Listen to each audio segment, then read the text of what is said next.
right, good morning, everyone, and welcome to our Q2 Investor Mastermind. Excited to have everybody back in the room. I know a few more trickling in as we go here, but this is our second installment of what we are now doing to support our agents, investors, and those who support primarily investors in the real estate business. Today we have two special guests with us. First, we're going to hear from Stephen Davis, who's a grant administrator with the Cuyahoga Metropolitan Housing Authority. He's going to talk about some different programs that they have, some things that are changing there, some things that will spell opportunity for you and your clients. And then after that, we're going to hear from the lovely and talented Jess Ivins from our very own Greater Metropolitan Management. We're going to talk a little bit about what's going on there and how that business is evolving to better support our agents and grow the profitability of your real estate company. So without any further ado, I'm going to turn it over to this gentleman. Stephen, you have the floor. Thank you.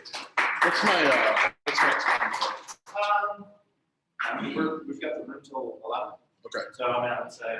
All right. So I'm just going to set a timer for myself because I talk so much. All right. So thank you for that introduction. As Michael said, I'm Stephen Davis. I'm with the Cuyahoga Metropolitan Housing Authority. I'm here to talk to you guys about project-based vouchers and phone silent. Yes, that's what I was trying to do when I hit the wrong button. So a brief introduction on who I am, why I'm here. So I guess we'll start in the beginning. So I'm from Youngstown, Ohio originally. Went to school out east, University of Massachusetts, graduated from there after playing football, and then went to law school, Paul University in Chicago. Was very, very heart on sleeve, bleeding heart, liberal, wanted to help all the people, so I became a public defender. That turned me from a bleeding heart liberal to just an angry lawyer dude. And I love my time with the public defender. I was able to help some people. I had a 4% winning percentage, which, sounds terrible, but I mean, all things considered, it's not that bad. And what happened was I was able to help some people, but there were so many people I wasn't able to help.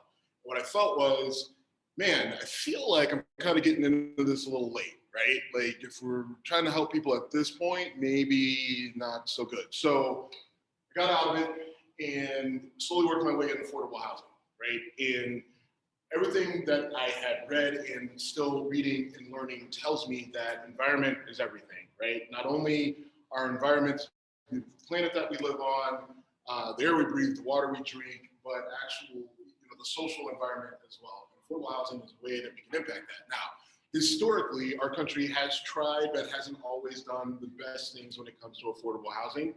So right now, today, we're doing things that we probably should have been doing 20, 30 years ago when it comes to redeveloping our affordable housing. So I used to work with a private developer. I did a lot in the city of Baltimore, a lot in North Carolina, Frederick, Maryland, in using HUD's Rental Assistance Demonstration Program to take public housing, use private money, and address a lot of the capital needs that were at issue at any housing project that you've seen in a major city, right? We replace roofs, we do plumbing, electricity, we replace the kitchens, the flooring, rip out the carpet, site work, playgrounds, all that sort of stuff is what we go to tackle when we redevelop these properties. And I was doing that for a private developer, but I was traveling a lot, got a little girl, wanted to see her more, so I came home and I said, I'm gonna do the same thing I was doing there, but I'm just gonna do it here.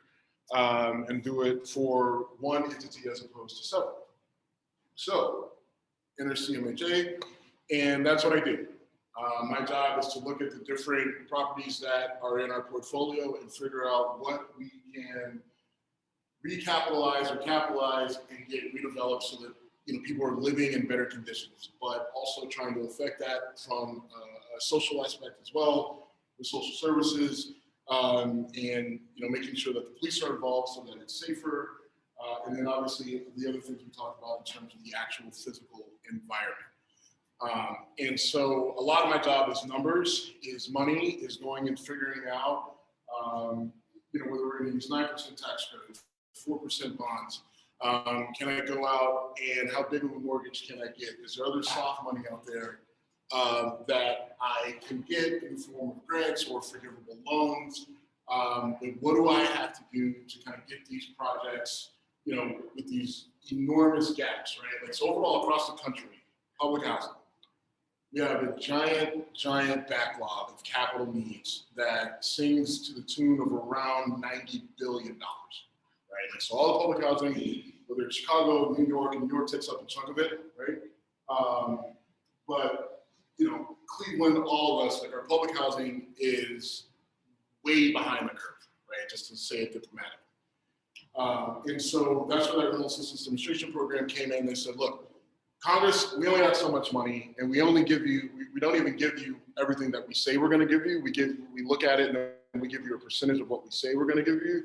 So you guys got to go and figure this out on your own. And so that's where that program comes in, and then that's the vehicle that we use to do this. Now, my role has changed since talking with these guys to set this up. So that was my primary role, and now I am the grant administrator. So CMHA was awarded a $35 million grant from HUD to redevelop and transform the Buckeye Woodhill neighborhood on the side. So it's my job to make sure that the 6 phases of housing get built by 2027. It's my job to make sure that the city puts in the two new roads that they said that they were going to put in. So that's awesome that this starts at the change of administration. Working with the city of Cleveland right now is what we'll call an adventure. People are leaving, people are changing positions, people are not happy, people are very happy. It's a weird time. So it's my job to make sure that that gets done across every phase, every aspect of it.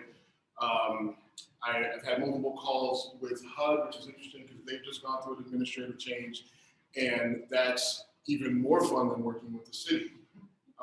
So my days are interesting, we'll just say. So what that means, though, is, so at CMHA, we are who we are where we are, right? Wait, Outhwaite, we can't pick it up and move it to Bay Village. I'm sure it would go great with the people of Bay Village and the people in Outhwaite. That'd be a great combination, but we can't do it. So we can't take Woodhill and put it out in Southern. We can't, even if we wanted to construct something new for other reasons we don't have to talk about, like, it's just not something that we're going to be able to do and move or build out in the suburbs and things like that. So we have to develop where we are. But project-based vouchers are a little bit different. Right? What they allow us to do is kind of expand our ability to provide affordable housing in places that we're not. Right? And so what does that mean for you guys working with investors or investors yourselves? What that means is, like, well, what's the benefit to me of having this affordable housing, right? Like, I want to charge the highest rates that I can. Well, project-based voucher, what happens is you have your rent, you ask for your rent, we have a certain percentage of vouchers that we can give, and then we'll say, this looks like a good project, right? We'll give you probably about what you're asking for, right? Maybe a little bit less, or maybe a little bit more, depending on some of the various HUD calculations. And then that's a subsidy that, as long as you can keep a person in that unit, that you will have for 20 years. So what that means is, for a certain number of units in your building, they're basically paid for. And you're just like, well, how do I keep somebody in there? Well, build a wait list. How do you build a wait list? We will help you, because we have a wait list that at any given time has anywhere from 20 to 30,000 people, right? So there's plenty of people, you just have to find them. Or you're just like, well, I have things that I'm looking for in terms of a tenant. Yes, we know. And you're allowed to keep all of that. There's certain things that HUD requires, but for the most part, all those things are going along, right? And so our goal is to get people in these units. Our goal is to work with developers and investors to make sure that we have these vouchers. Right now, we as an agency are not doing a good job of getting these vouchers out. We're not doing a good job of marketing them. which is why I'm here to tell you about it. Right now, we have a person who is a voucher expert. She's a bit of an introvert, and this is actually not her thing to talk to people. But she's really good at the whole at the actual technical aspects of it. So let's just know. But like, she just won't tell anybody what she's doing, right? So that's why I'm here. Are there any questions to this point? Okay. So Actually, before you jump into that, I just need to get the screen on the recording.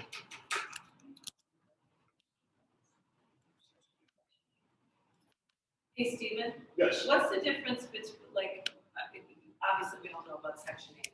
Mhm. So government helps with anything you're not government. Yes. So what's the difference between someone getting a voucher and someone getting approved for Section 8? Okay, so that's a good question. And I'm gonna say you don't have to look at yourself. Sorry. Not unless you want to. I like looking at you. like that. I feel I'm a handsome man. All right, so my only question is, how do I I think you advance? just click anywhere on the screen. Okay. This- Or, you know, oh, it's like super small right there. You just click. Okay, so that's why. So PVDs are part of Section 8, right? They're a section of Section 8. And they're part of the Housing Choice Voucher Program. So we have this Housing Choice Voucher Program, and the Housing Choice Voucher is tenant-based, right? So what that means is tenant gets a voucher, and tenant can go anywhere where anyone will accept that voucher, right? Any landlord. The difference is with project-based vouchers, it's part of that same Section 8 program, but the vouchers are tied to the unit, right? So if the tenant goes, they go, but the subsidy stays, right? Okay, so meaning if I own a bill, like a 4-unit, Mhm. and I'm a part of this program, right? Mhm. Then a tenant comes in, but they have to be approved for the voucher too, correct? Yes, Okay, so like say you have a list or we have a waiting list of people that are approved for the voucher program. I have a building that accepts or that is really a part of this whole program. They're allowed to rent from my building. Yep. Got it. so what happens is, now let's say that person wants to move, right? Then if they want to move, but like their income is still relatively low, then they can move to another development that has a similar, that has the same voucher program, right? Okay, got it. And so they're okay in that regard. Or they can go and they can try to get a HCDP or tenant-based voucher, where then they can kind of choose where they want to go. But yours doesn't go anywhere. Now, the only thing is, in order to not disrupt the subsidy coming in, I have to find someone else. you want to quickly get someone else in that unit, right? Like, so if someone moves out, like, and this is something to think about technically, which if you were to get signed up, if you were to kind of go through this process, you would talk about. But if you have a tenant that's looking to move out, ideally you would want them to move out early in the month, Got it. right? Because they move out the first or after you get the subsidy for that month, right? Like, so then what happens is, all right, they move out on the second, and you've got time to get somebody in, right? Get them checked Without in, losing the rent. right? Without losing the rent for that month, right? But if they go out on the 29th and you don't have someone in there on the 1st, and you don't get money for that next month. So you lose the rent, but what is there a vacancy period that would compromise the voucher? Yes, now I don't know the exact timeline. I think it's between 60 and 90 days. Okay. Right. But that's why, again, that shouldn't scare people, because again, you work with CMHA on your wait list, so you develop it. You don't have to. You can have your own, but just understand that there's certain, basic standards and requirements that you have to have. But if you work with CMHA on a wait list and you just say, hey, I've got somebody that's leaving, can you, give me a list of names? Then we'll work with you on that to make sure that it stays, that the flow stays consistent. As a follow-up to that question, the reason that my husband and I in our business haven't accepted Section 8 is really only because of the damage to the units. So do do you guys go in and check units as the Section 8 is supposed to do? Or how does that work to make sure that the unit is taken care of? Do you mean Damage. do you mean like inspect them like while the tenant lives there? No, that wouldn't fall on us, right? Okay. Like, so we will come in and do an inspection prior to someone moving in, Okay, right? Like, so there'll actually be. what about them leaving? Meaning, because everybody has a security deposit, right? Right. So would you come in and check it after they left? The only way we would do that is if there was a dispute, Okay. right? You say they trashed the place, they say they didn't, and you say, well, we're keeping your security deposit. They come to us and say, no, we didn't do. Then that's where You have to come in. we may get involved. Okay. We are trying to get away from that. It's just not a great use of our resources to do that, right? And we want to promote like a more normal business transaction where we're not the overseer. So in those instances, inspection on the way in, you guys, like now as a landlord, you have the right to enter and do an inspection at any given time as long as you give the tenant 24-hour or 48-hour notice. So there is that aspect. And I understand the hesitation with, given like I think there's a stigma with a lot of the residents that are in the Section 8 program, and there are absolutely horror stories. But the other thing I can tell you, there are plenty of people who play market rate, right? Who are just as bad, if not worse. That's very true. Right? Anywhere from downtown to the east side to the west side, like it doesn't necessarily matter. So I think part of that is the screening process, because what we found is 80% of the residents in public housing at Team take care of their units. They take really good care of them. I mean, a lot of these people live there for generations, right? And so I have had to go on a number of unit inspections for various things, whether it's lead and asbestos, even though I know nothing about lead and asbestos, but I got to walk with the guy.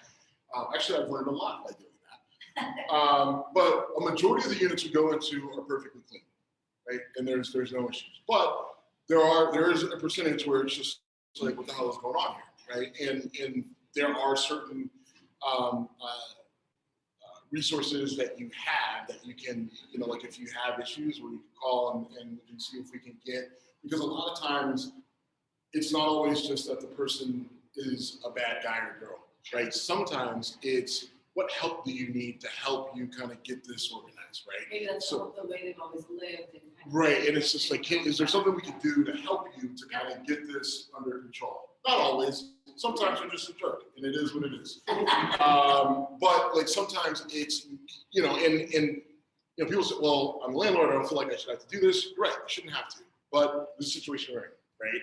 Like, like we're a community, if you're gonna own, like maybe taking that extra step is kind of the thing to kind of get it over the hump, right? And then if you do it initially, it helps to kind of build a relationship, and now you've got a tenant that trusts you, and now you've got someone that's there for the long haul, and you don't have to worry about it, But and that's not always the case. Like I don't want to put a rainbow on it and say it's perfect. Questions perfectly. That's great.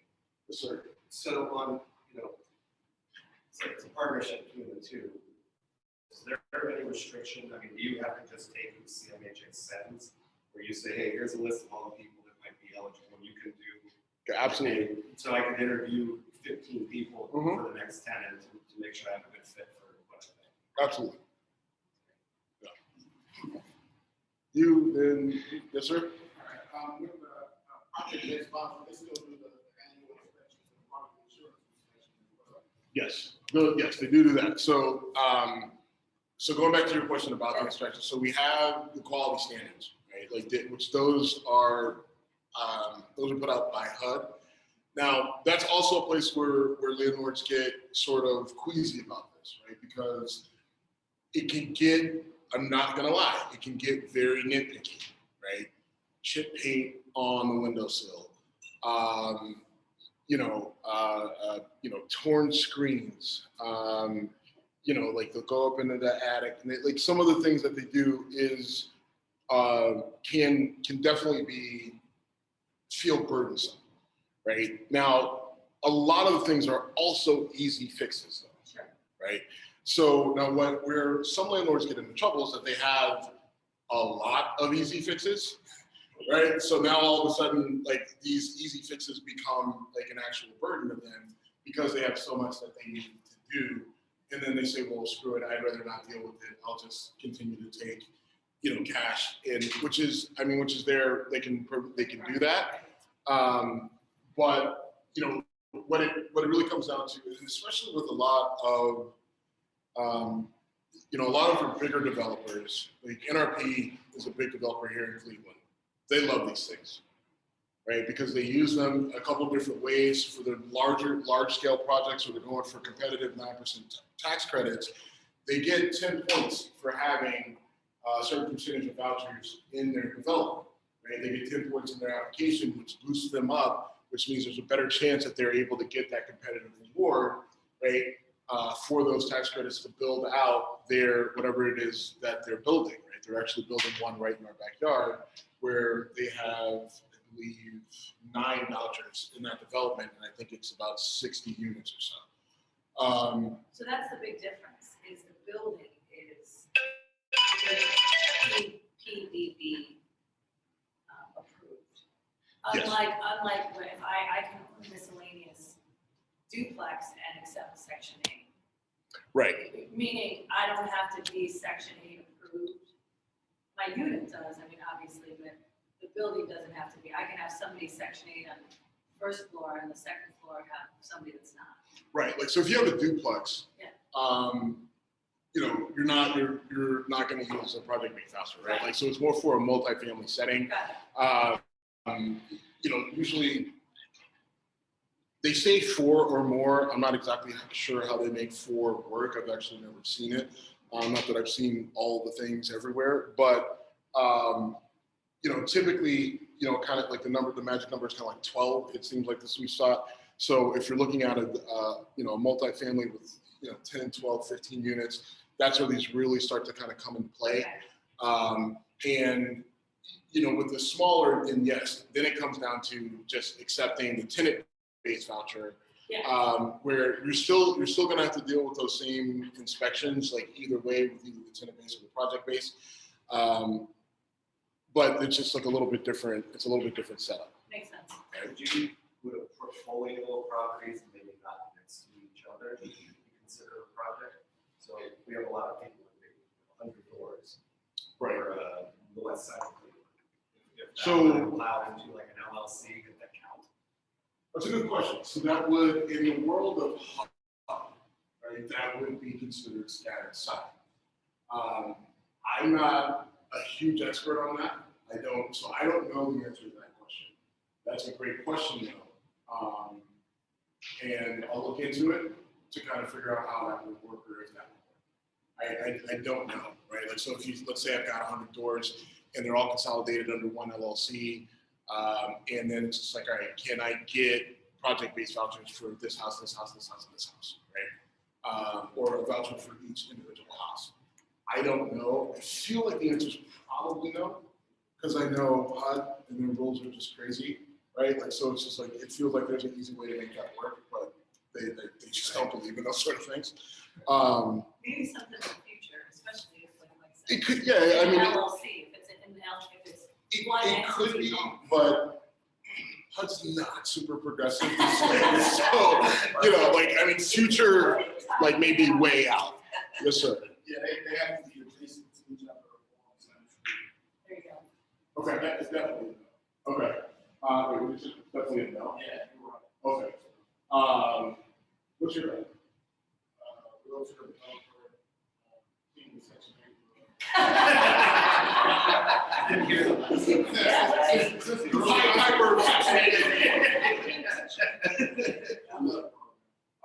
You had a question? No, I'm just like. Oh, okay, cool. Okay, so we got a question? All right, so I'm gonna kind of jump through this pretty quick because I've already been up here longer than I want it to be. So in terms of how many vouchers that we have available, so the Housing Choice Voucher Program gives us a certain number of vouchers that we can use on like an annual basis, right? And it's kind of like rolling. They don't necessarily, they kind of carry over, but they kind of don't, right? And we don't have to get into the specifics of that, but at any given time, you know, we've got about 12,000 vouchers that we can put out into the community. Now, of those, 20% of the vouchers that we have can be project-based, right? And they can go out into the community. So that still leaves us with thousands of vouchers that we can get out in the community. Now, the other thing that we can do is if you, let's say you have a very large scale project, right? You know, you've got 100 units or 150 or something along those lines, then we can accommodate either up to 25% of your units or 25 units. I believe it's a smaller of either or. What does it say? It's not this slide. Next slide. No, that's the process. It's either 20, I believe it's either 20, like up to 25 or 25% of your total. Whichever number is smaller, right? And so if you think about it, let's say you have 100 units and you've got 25 project-based vouchers in your development, right? Then that's 20 years of subsidy as long as you keep people in those units. That's 20 years of cash flow coming in that you don't have to necessarily worry about. And again, that's where the benefit comes in, right? Like, and you go through the process. Now, we'll go through this process of getting these vouchers. I'm going to tell you, it's not easy. It's not a thing where you just fill out a form and you send it in, and then we come back to you and you say it's all good. We do it all via email. We do it really super efficient. We use technology. That is not happening. That's not happening. It's not what it is, right? It's drawn out, right? There's an RFP. You have to apply. I promise you, I have tried to get our RFP simplified, right? Like working on the end as a developer, like I do not want to get an RFP that's 50 pages, that's loaded with all sorts of technical jargon. Just tell me what I need, tell me what I want, tell me what you need, and then let's figure it out. We're not there yet, okay? If We're you working. have a scope of work already set up, like we have a scope of work that's already set up, can you hand that in with the RFP, or how is that? Yeah, so we would Meaning get, I wouldn't have to fill out the RFP, I could actually send you my scope of work that I already have set up. so- My husband's gonna be happy about that. right, so no, like Okay, got it. one, you do need to send in a scope of work no matter what, right? Okay, got it. If you're building or rehabbing or redeveloping, you need to send in a scope. You can do it on an existing property. It doesn't have to be something you're building or rehabbing. But if you are building or rehabbing, you do have to you do need to get the existing scope in, or what your scope is. There's also environmental, right? So you have to do a phase 1 environmental assessment, just to make sure that, you know, you're not building on top of a landfill or, you know, a waste dump or something along those lines. And I will tell you, this is Cleveland, so phase 1s can get tricky, right? That is from very direct specific experience. So, I mean, that's something to keep in mind. There's also a cost, right? There's a cost associated with getting that phase 1, which is something that you have to keep in mind. That's if you're building. It's if you're building, it's if you're rehabbing, or now the environmental you have to do no matter what. Right? There's no like if you're applying for the project-based voucher, like HUD wants to make sure that even if this property has been there for an extended period of time, that there are no issues, right? And a lot of the work that we do on the east side, there's a lot of issues, right? Like apparently there was a dry cleaner and an auto body shop on every corner. It's great. It doesn't cost us a lot of money or slow us down at all, right? So there will be an initial site visit where we're looking at the housing quality standards, which again, those are laid out by HUD. They can, depending on the property, right? If it's new, if it's a newer build, or you're going through and doing a renovation rehab, this is going to be less of a deal for you than something that's already existing, right? Like so, you know, for things that are, you know, under construction, not a big deal. For things that are existing, this visit would be a little bit more intense. if you have an existing place, there's families living on site, we're going to talk about, all right, how is this going to impact the families on site? What are you doing? Are you going to be offering this to them? Are you not? You don't necessarily have to, because it depends on how big of a place that we're talking, right? You may have people that have no issue paying $1,500 a month, but you say you want to bring in, that steady subsidy. So you have to figure out, right? Like, are you moving people out? Are you going to offer this program to them? And there are ways and methods in which that needs to be done so that people aren't harmed. Because again, the whole thing is to help people and not hurt them.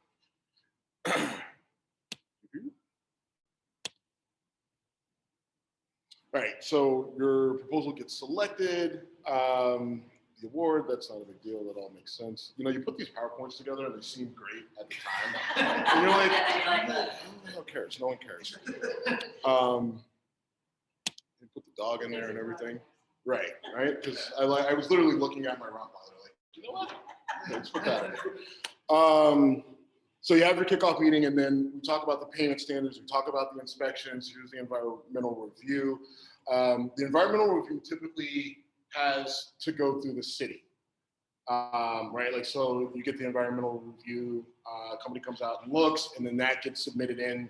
It would go to us and then to the city, but there are certain instances depending on the size of your project, right? And also the cost, if you're doing a rehab or if you're doing new construction, your total development cost kind of impacts where it goes. Could go to the city, could go to HUD. Which one's better? They're both terrible. It's just like environmental reviews they're a pain. But if there's not an issue, then it's a lot less painful, obviously. Is there a normal timeline? So the time, like the timeline on this entire process. So the RFPs are rolling, right? And I believe that we do it quarterly. And we aim for 6 months, right? Like, so RFP goes out, people respond, we look, we do the site visits, we come back, we make a decision, we get it out, we get everything into us, we get it where it needs to go, that comes back, award issue, right? That's the target, right? So that's the other thing to keep in mind is your timeline. Like I said, it's about 6 months. Can it move faster? It could, in theory, right? I could also be a lot skinnier, so, but I'm not. So you just have to keep that in mind, right? And that department moves as fast as they can, but it's not as much us, right? Like once we do the selection and once we start sending things out to HUD, it really is up to them and how fast they're processing things, right? That's going to affect how fast this moves. The subsidy layering review, what that is what all money do you have going into this, right? Like, so you have rent coming in. If you're doing new construction or if you're doing a rehab, how are you paying for it, right? You have loans. Are you going for tax credits? Are you going for 9%? Are you going 4%? Do you have some sort of a grant? They want to see where all the sources of funds are coming from, right? Or is this just working off cash flow, from the deal? Or is there no money, right? Like, because if you're not doing anything and it's just like, all right, we just want to add these, then the subsidy. You have a place already. Right, like, so, like, like this building is all apartments, and you just say, all right, we want to offer PBVs, then technically you still do a subsidy layering review, right? But there's just, like the form is, we're not doing anything, right? So that's relatively easy. That goes to HUD, and those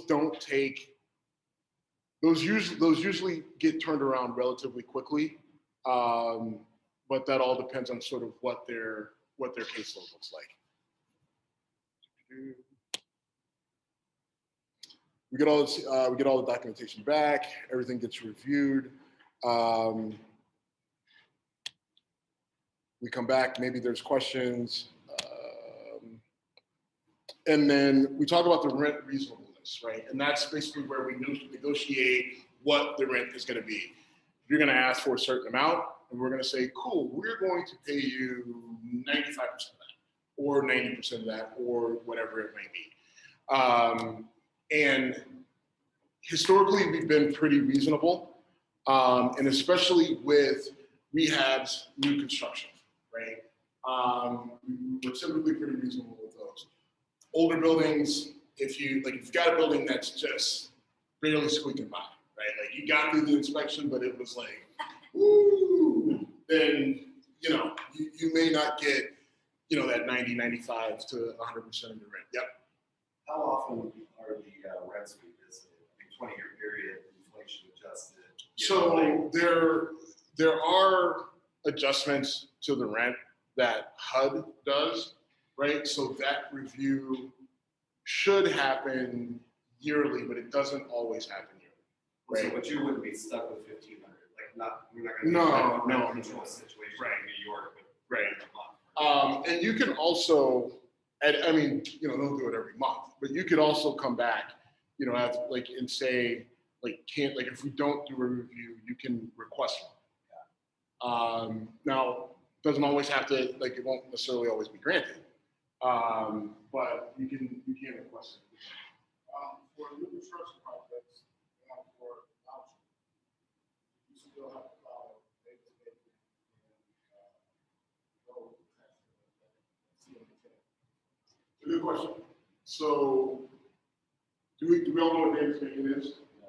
Right. So Davis Bacon is a wage rate, right? Like, so if you're doing new construction, if your total development cost is over a certain amount, then Davis Bacon wages kick in, right? And then you have to pay your construction workers that amount, right? It's a set wage amount.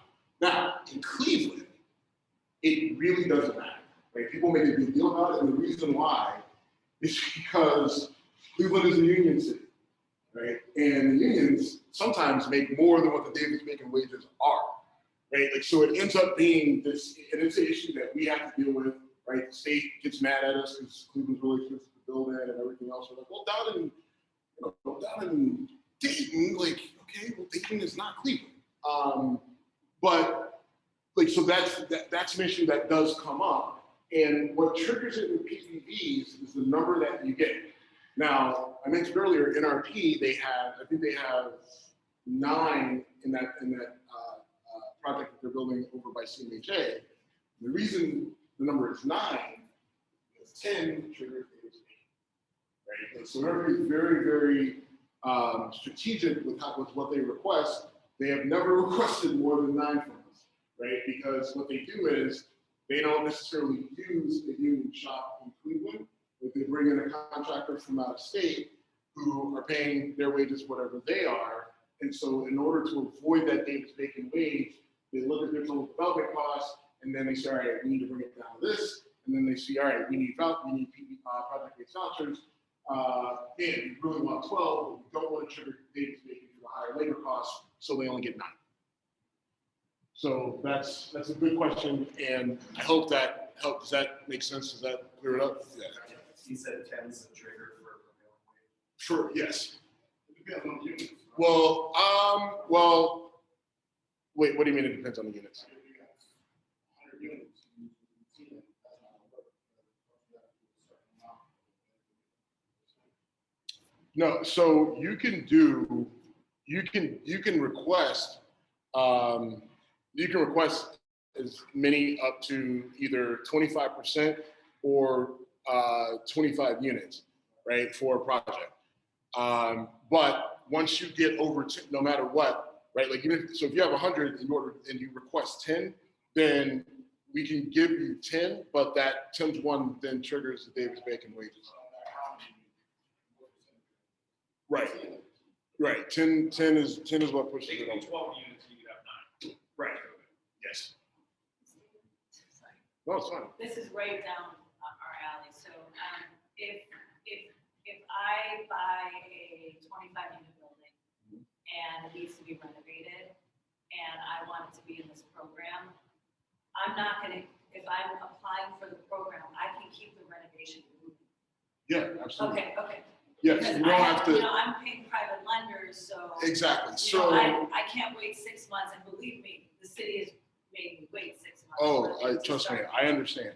So now you can absolutely keep things moving. If you are applying for, let's say you were applying for tax credits, Yeah. right? Then they're going to say, all right, well, we want your subsidy letter for your project-based vouchers, right? If that hasn't been approved, then what you would do is say you're in the process of getting them. and typically the state who administers the tax credit program will accept that letter through like the early phases, but by the time you get to a certain stage, whether it's That makes sense. award or finance close, like we have to have this all wrapped up on our end, which is why we push for 6 months, right? Because the application for tax credit, that process is an 8 to 10 month period. So we are trying to be respectful of the idea that people are using these for bigger projects beyond just what we're thinking. So that's why we're trying to keep that timeline as tight as we can. Because that would be one of those things, if we're evaluating this for the PPP program, we're taking that into consideration when we're purchasing the property and renovating the property. Do you know what I'm saying? Yeah, absolutely. Like, so if I'm like, okay, well, I can pay a little more for this property because I'm in this program. Yeah. You know what I mean? So, but I just Absolutely. want to make sure that things can continue to be. Right, yeah, they absolutely can, right? Like, so when you're looking at your finance model Yeah. of what this is gonna look like, you can absolutely, like plug those in and look at what those numbers are gonna be estimated, right? And use them for whatever you need to do on the finance closing, right? Knowing that it's going through a certain process, and then the actual physical construction, then that can go through too. But again, things to kind of keep, now typically, the way this happens though, is like the construction, like a lot of our developers, when they come to us, like they're coming to us early, like long before construction, right? Like because they're still trying to get their financing together and it's all kind of one thing happening at the same time. They get this, they get the tax credits, they go into their finance closing and then they start construction, right? Now, if you're already under construction, that's fine. We can absolutely do it. It changes the inspection and it may impact the timeline. Do you have a question? Yeah, what's up? I know you said you're involved in the RFP process and streamlining, right? Yes. What are the points of operating to, like the performance set? You have to have done a project already. Oh, okay, so in this last iteration of the RFP, I'll admit that the developer experience section, I thought was a little big. But I liked it, right, because I thought that it gave new developers a little bit more opportunity, as opposed to some that are very, like, you have to have so many projects developed, so many dollars of development, or so much time under your belt. Ours is a little vague. I don't think they did that intentionally, but I didn't really point it out. Like, so what happens is the RFP is written, and then they give it to me to tell me, for me to tell them what I think, and then they don't listen to me, and then they put it out. Right? But I try. It's just that's the process, behind the curtain. All right.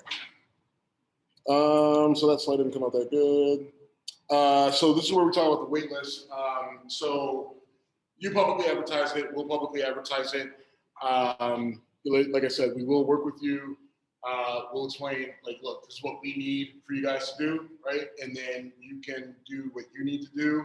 And hopefully that helps you screen to get the residents and tenants that you're looking for, that you need for your project. We do work with people on this, right? Like we absolutely do, because again, the point is to get the vouchers out there and to get people housed.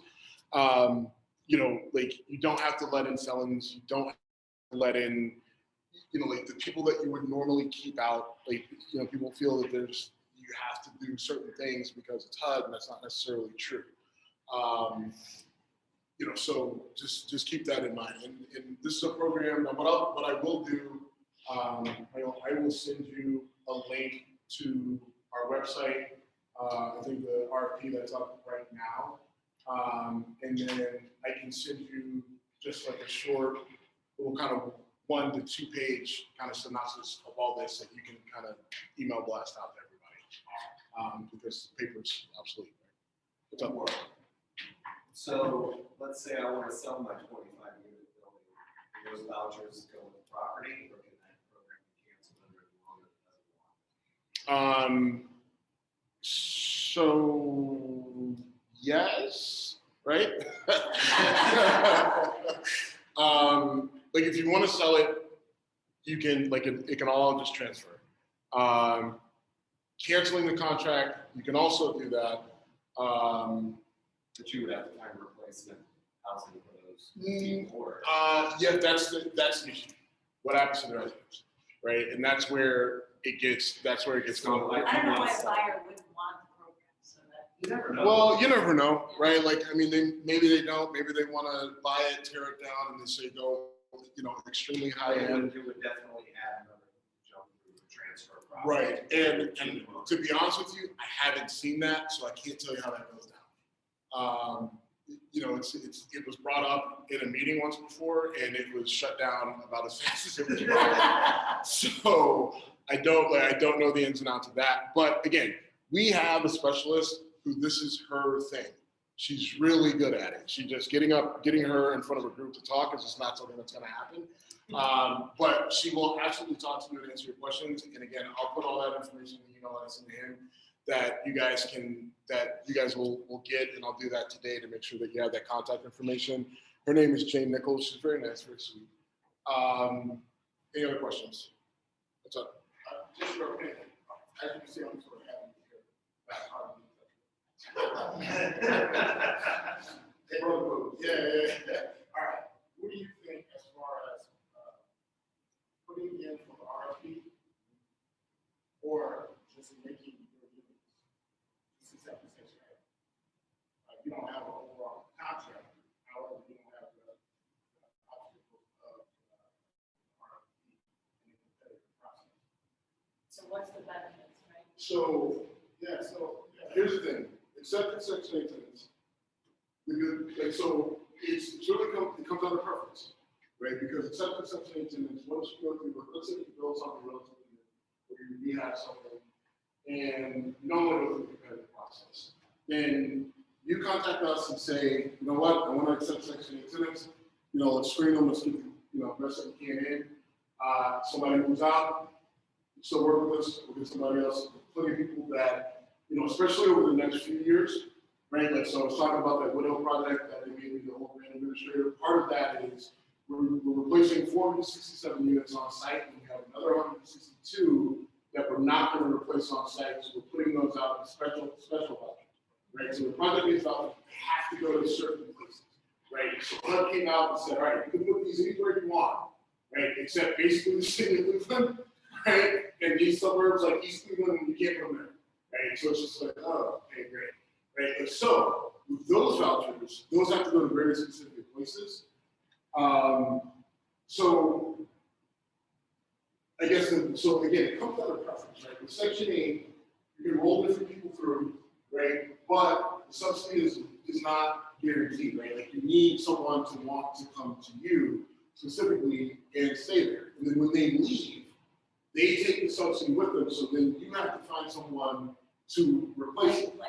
Right? Now, the other thing is that also gives you an option. It gives you an option where you say, you know what, I'm going to take a break from that, let's just bring in someone market.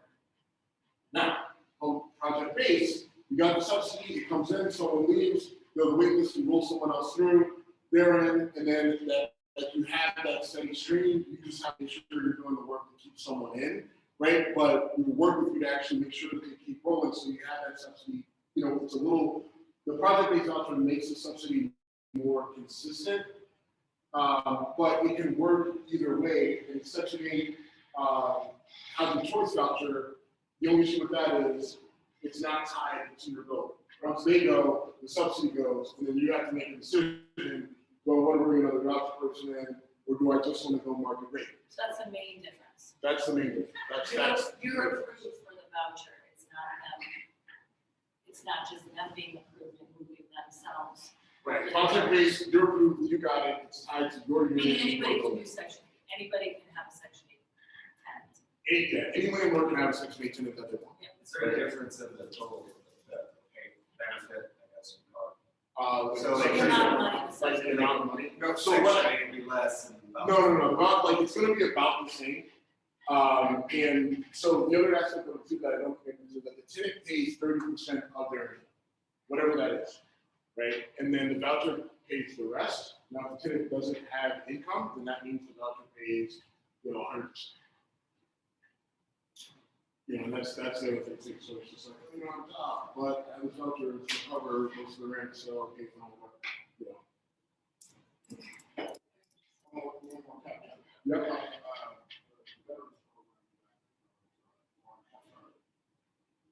I don't know.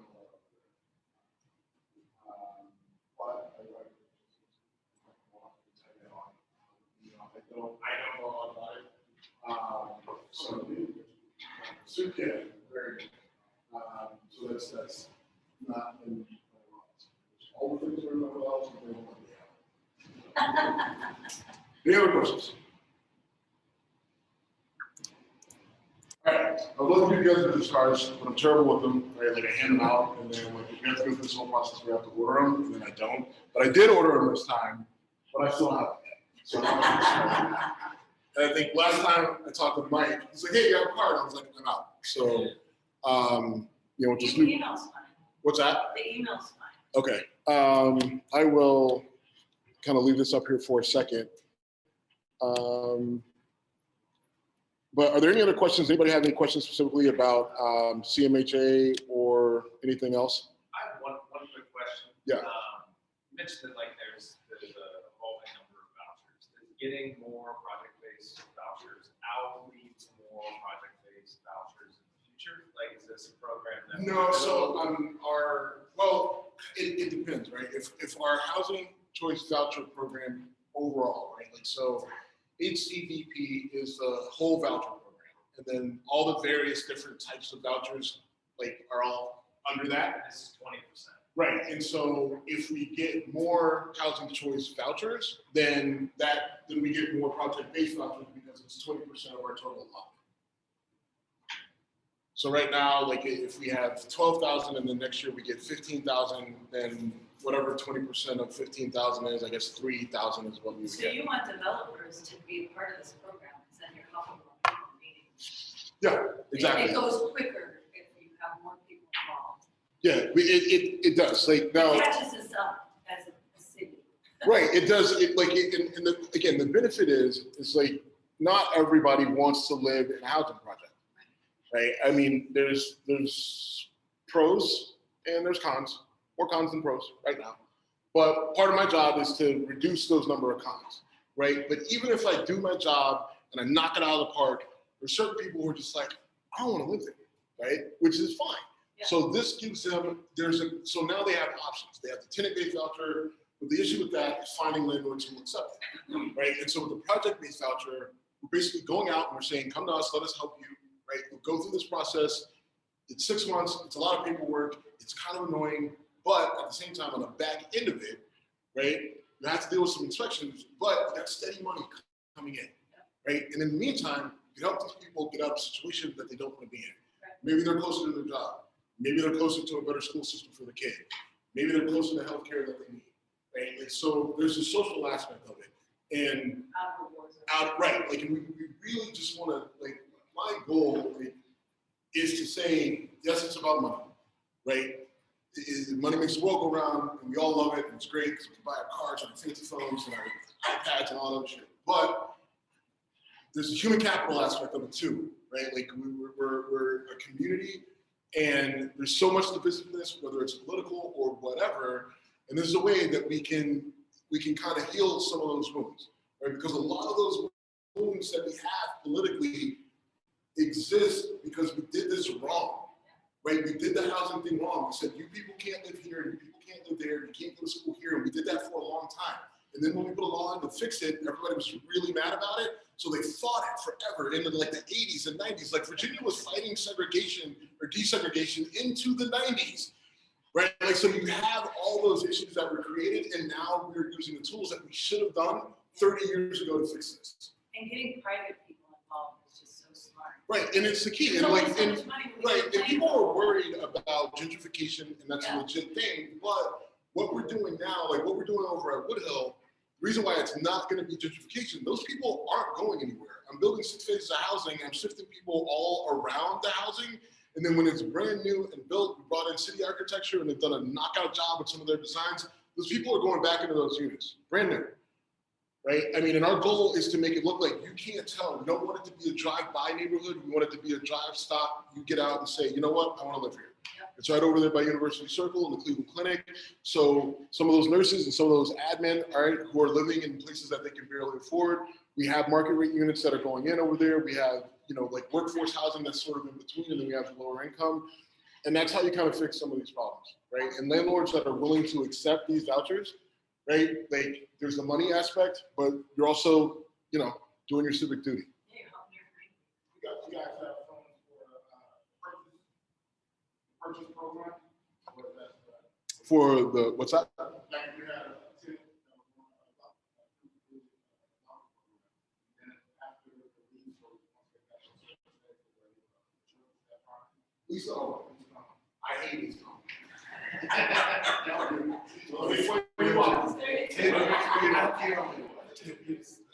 So,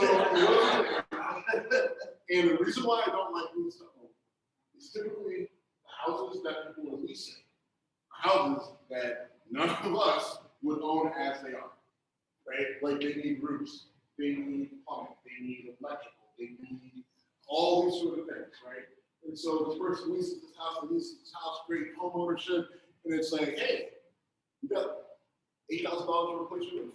Oh, you don't? All right, well, your roof needs to be replaced, right? Like, oh, your electrical's bad, right? Like, you got $3,000 to have an electrician come in and rewire your house. Oh, you don't? It's bad, right? Oh, you got a bad foundation, right? You got money to have somebody come in and jack it up. Just burn it down, right? So I'm not saying lease to own because typically it doesn't benefit the resident, right? It sounds good in theory, right? And even like we did a program in Maryland that my boss, my former boss, was really proud of. The reason why I wasn't a huge fan of it, right, which I expressed this opinion, which I'll thank you and stuff. But so we built brand new houses, straight. And then it got to and it started before I got there, but it got to the end of the 15-year period, and a lot of people were going in and transitioning into ownership. But 15 years, new house, guess what?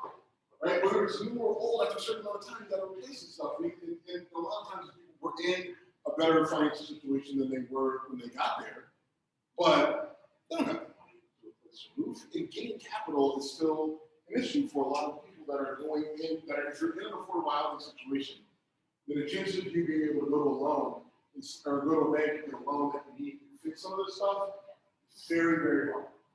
Right? So if we're gonna do a lease to own thing, then we it's something like it's a program that needs built out from cradle to the grave, right? To where you have to figure out a way to get people into a home that is livable and safe, and then figure out a way to get them to save money so that they have it. So then when you get to that period where they're no longer leasing and owning, right? Like they have the ownership, they have equity, but then you have to figure out a way that they have money to actually take care of the home, because then if not, it's only a burden. And we haven't helped them. We've just continued the cycle of poverty, which isn't doing us any good. So it sounds good in theory, that's why I don't like it. That's what the poverty is. It's not canceled. I have done a lot of work. Stop recording this, right? Yeah, but one more point, as far as the reports, like we were talking about earlier, where can we get that information? Website, or you said, 10,000 people on it. Oh, information like that. Yes, a lot of that information is going to be on the CMHA website.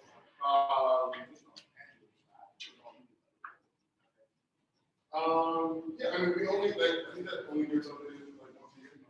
Yeah, so we put out an annual report, right? A lot of that information is in there. And our site, yeah, there's a lot of information there that tells you about the stuff just kind of spread out. So I will try to consolidate it with links and things like that and send it over so that you can disseminate it out and kind of look through it. I'll also put Jane's information in there. You can reach out, talk to her more, shoot me more details, so that everything that's you know, my main thing is to say, as an agency, we're here, right? Like, so there's tools that we have, resources that we have that can help developers, that can help investors. You know, big, medium, small. It's just, come and talk to us and, let's figure something out. Good? Love that. Thank you so Thank much. you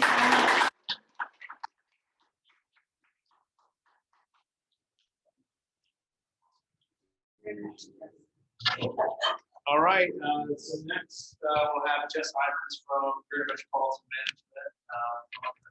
There's nothing else what's going on there, and the exciting world of property. So I see a lot of new faces, so I just have to give you guys some background. So I've been with Keller Williams since 2016 as an agent, and I just took over operations for our management company. So a lot of you guys may or may not know that Keller Williams Greater Metropolitan has a management company. We recently acquired the management company about a year and a half ago, coming about 2 years ago. So I am essentially the new face of the company, and if you guys ever need anything, you can come to me for whatever you need, and I'll be more of a presence to you in meetings and other Tuesday meetings. So I know a lot of you guys, because I've been a teacher for a while, but I see some new faces too, which means As you chose. I'll tell them. So I don't have a presentation for today, but I did bring this information sheet that I created since I started. And again, I just started in this role behind the March, so I'm new-ish to the management company. So we have now an info sheet that I created, and it goes through just history on us, our services, our fees, our contacts, information. Just to, if you, I get a lot of questions about like, oh, I have a question on this, who do I go to, or I have a question about maintenance, who do I go to. We have specific people in place to answer those questions. And then if you have just a question, you know who to go to, most people come to me, and then I either help point in the right direction. Our address is also on here as well, so we are in a mixed use building. Are you in Lakewood or Strong? We're in Lakewood. So from my understanding, the whole owners used to be in Strongville. Okay. And obviously there. Yeah, it was the Southwest Health. Yeah. So you're at Prosper. You're working out of there. Yeah. We're on the second floor, in Lakewood, so we're literally You know what happened? 2-bed, 1-bath apartment. You know what happened? Never mind, baby. Nice. All right, so you see those. The husband. See, there you go. Good to know. Do I like looked down the go on, street. do like go on. It's actually funny, so that because the other day I was sitting there and the marker fell, and it was, shouldn't have fallen. Anyway, this is weird. Anyways, that makes sense. I don't know. We're in Lakewood, and our address is on here. If you guys ever want to come visit us, best to let us know, because most of us are in and out of the office. We do have an office manager who's there. She works directly with her, so she likes to be in the office every day. I work from home and I go to the office. We have some people who primarily just work from home. It's nice about our companies. We offer a lot of flexibility. And then we have our other staff members who are project managers, leasing coordinator, leasing agents, and maintenance who are on the road in and out. So if you ever want to get an office visit, just say hi or get some information, just meet us, reach out to me, and we'd be happy to have you. We have some testimonials in here. And then the next couple of pages is just overviews of our different departments. So maintenance, leasing, project management, utilities, we have the dedicated utilities, which is nice. And then the last 2 weeks are having. So what I do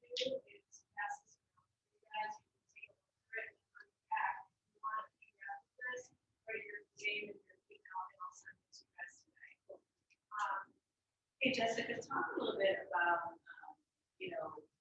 first of all, like Kelly's involvement, and then what your charges are, I guess, as a. So before I get into that, I wanted to tie into the other presentation quickly. So we work a lot with CMHA. So just so you guys know, if you do have tenants in your place that are Section 8 tenants, we work with them all the time. We help with the screening process still, we use screening process in place. We fill out all the paperwork to get them transferred over. So when you do have a tenant who is in place, there's a form we have to fill out that we put our information on there and then we work with them. Right? So we do work with CMHA all the time. And we have a good relationship with them. So we get questions on that. Section 8, we do. We also work with EDIT as well, which is another housing. My next question, so Kelly Sunhunter is partner of the management company. So basically, Kelly is an HR office, and she primarily, don't know her, is a real estate investor. So that is what her business is based off of. She was must have been aware at some point that the other company's office was looking to sell their company. So she brought that to Scott, and they decided to have our company's office acquire the management company. So she's pretty hands off. I said the person who's in place, really overseeing the whole operation. So she's there for a background role and primarily higher level things. So she's not really super necessarily involved in the day-to-day, but she is involved in the sense where she has a lot of properties that she manages with us as well as staff as well. So that is where fees are outlined in the management and the info sheet that I have going down. So just an overview, we have 10% of every month is what our management fee is. We, if your unit is maintenance, we don't start charging that fee until after is collected first month. The reason is because when we place a tenant, we also charge commissions because we have to leasing agents who are in our office. So you have to go so with that. So it's just like one of your clients for calling and ask you to rent out the property, which you may not, especially if you're in business. You would charge your commission for months rent, and then you would split that. So that's basically the same thing we're doing. So we would not start to charge management fees until after that month. That's fair statements. We have $175 operating fee, which is if you ever do property with us, there's just a back and forth involved. We actually will contact title companies and ask for cut statements, figure out security deposits, appropriate rents, get tenants contact information, just basically make our system. So there's a lot of background work that's involved in that. We also have lease renewal fees. So at the end of this, we'll reach out to you 60 to 90 days in advance. And we'll say, hey, this tenant, their lease is expired on X days. They historically have been tenants. Historically been paying the rent on time. We've had little issues with them. I recommend renewing their lease, and then we also do a rental analysis. So we see if there's any ways to increase the rent. So right now we're actually seeing that with the declines and we've been able to increase rent anywhere from $25 to $50 to $75 a month, which is good. So the benefit of working with us is that we'll give you those professional recommendations, and then you just say yes or no, and then we work as essentially the middle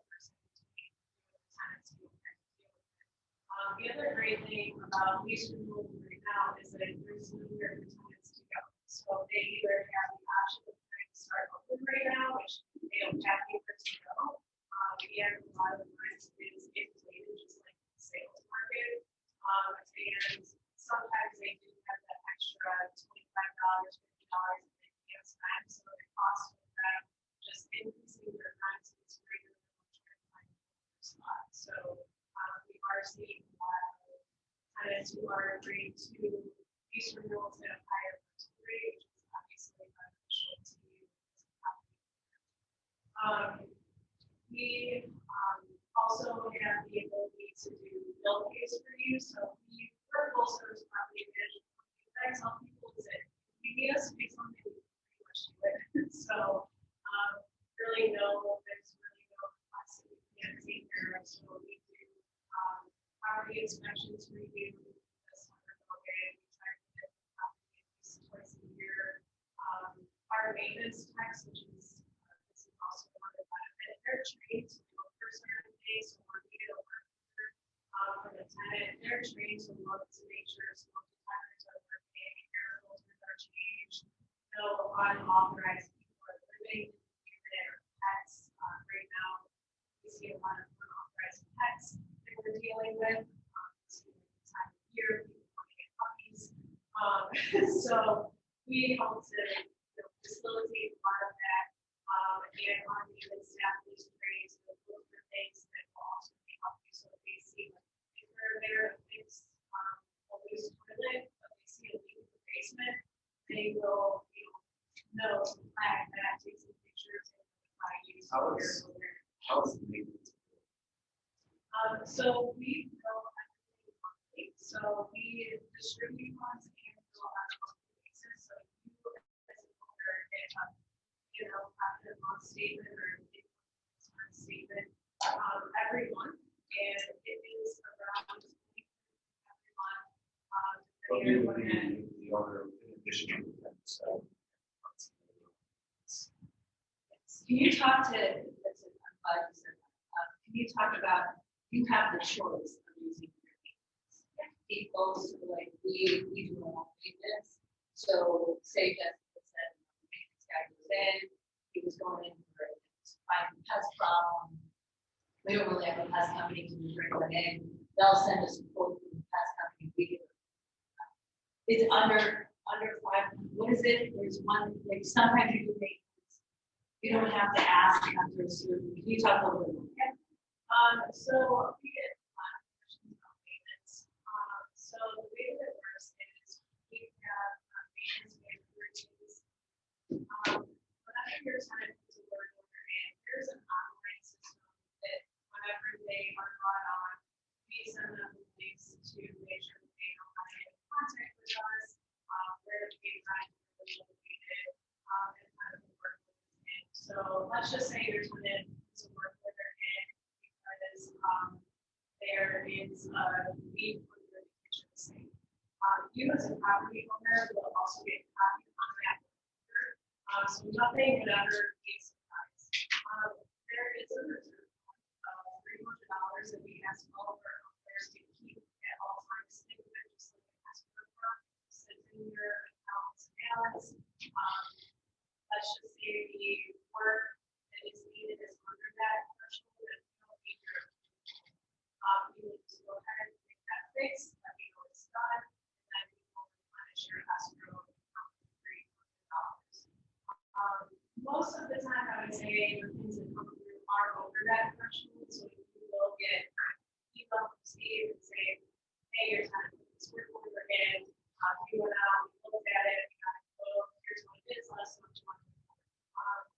We have people like many other local people mostly who have their own team, their own connections that would prefer to use somebody else because something is cheaper. Some items we do have markups on.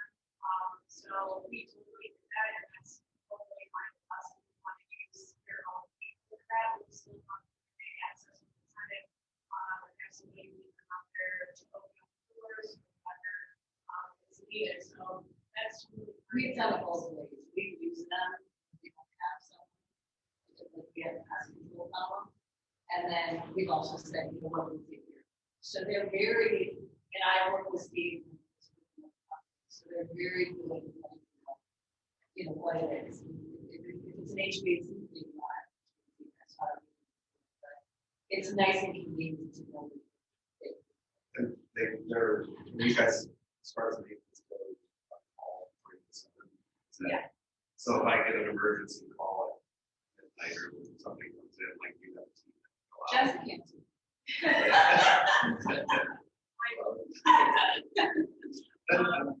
I did not take this calls. So Steve used to be on call 24/7, and then I started to take on after hours call service. Called Pizza Repair, so tenants call that number if there's that emergency. But at the same time, Steve has 4 kids and keep them on 24 hours. So usually, even if it's still at 4 in the morning, he's, you know, getting calls and emails and texts from those maintenance guys, and working, so. So what I'm hearing is like, and just go like this. And say, call me in your Right. Right, that's how you want to do it. Yeah, exactly, it's really. I want to just. Well, Well, you do that, right? Yeah. Like, you all of it. Do you agree to fluctuate as? No, these are the standard rates, I think, for a long time. And I would say from experience so far, and other experience before, is we're very competitive compared to other companies. And we're cheap, which we're very competitive. That was another question I had too, like, where is the area? Where do you guys stack up? Driving dates. Yeah, so, there's a lot of people like this that are getting their property management licenses now, so that ranges from people who are building large teams like us, and that ranges from people who are just wanting to manage 10 floors for a person who lives in California. I think it just depends on what you as the property owner are looking for. We also have a lot of vacation rentals and Airbnb, so some people I noticed are getting their management license just to become a short-term rental expert. So it really just depends again on you as the person, what type of company or person you're looking to hire. Some people might prefer to sit down with one person who they know they trust and handle everything for them. You know, other people might prefer us. We manage over 860 doors right now, and growing. So we have our systems in place, we have our benchmark to make the payments, we have our qualified vendor resources that we work with all the time, so we know that it's being done right for you, you're not just sitting with like people. We actually have relationships and we can review these vendors, engage that people with others, and then we have our maintenance staff. As far as how many people are being companies are out there, I really don't know. I think it's a lot, but there's probably under 10 that are actually on that. If we were to talk to people, they would recognize that name. You said, you do Airbnb rentals. We don't. Oh, you don't. I know that some people through word of mouth to get that for others. Yeah, oh, I see. Okay. Pretty much everywhere. So we are located in Lakewood, like I said, a lot of our people are staff or on the west side. But we have properties on the Capitol, and we have properties at Akron, properties in Bay. So it really just depends. You pretty much can just bring us property and let you know it's an area that we cover. What I tell people is it really just depends on the location and the staff that we have in place. So I try to keep our maintenance contacts and our leasing agents as wide variety as I possibly can. So like I have a leasing agent who lives in Swinford. So she's great because we have a need in Akron,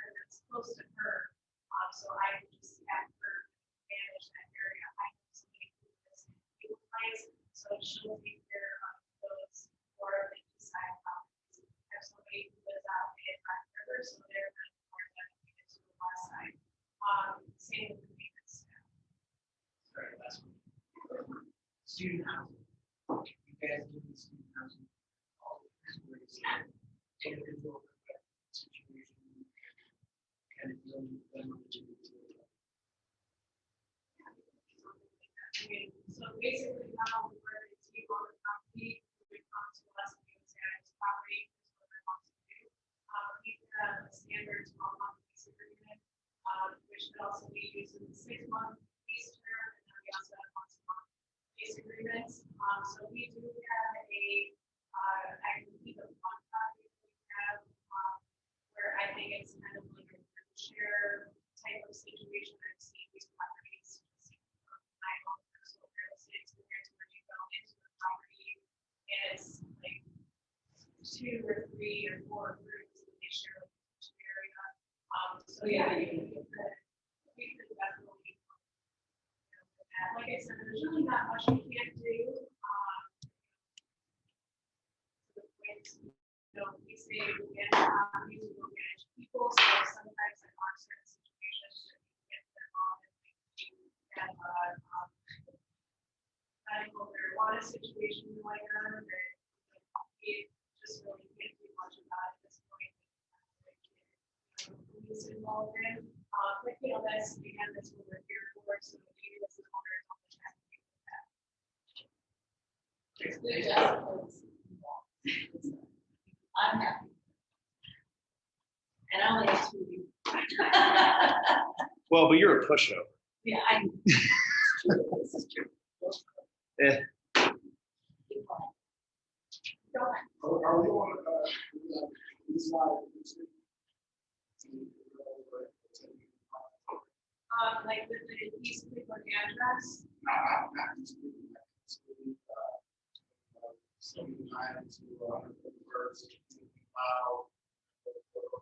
So we pretty much just evaluate the properties on a rent basis due to their housing issues. So we can't really come in and say, like, oh, your property is like garbage, we're not going to deal with it. So we really have just a threshold for rent. So we don't really manage anything where it's below 7 or 750 per month. So I'm not sure if that helps. Yeah. You know, it's just, you know, in real estate, you say everything under 100,000 is getting close to house, or over 500,000. So, you know, it's kind of the same thing there.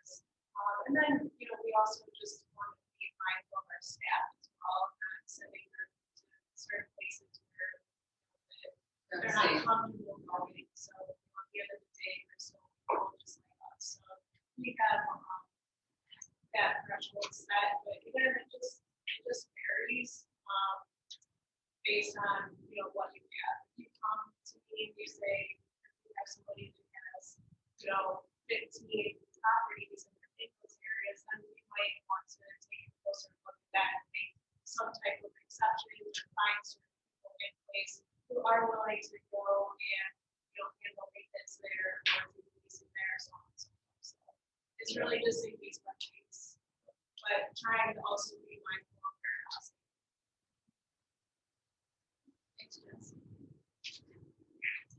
Any other questions?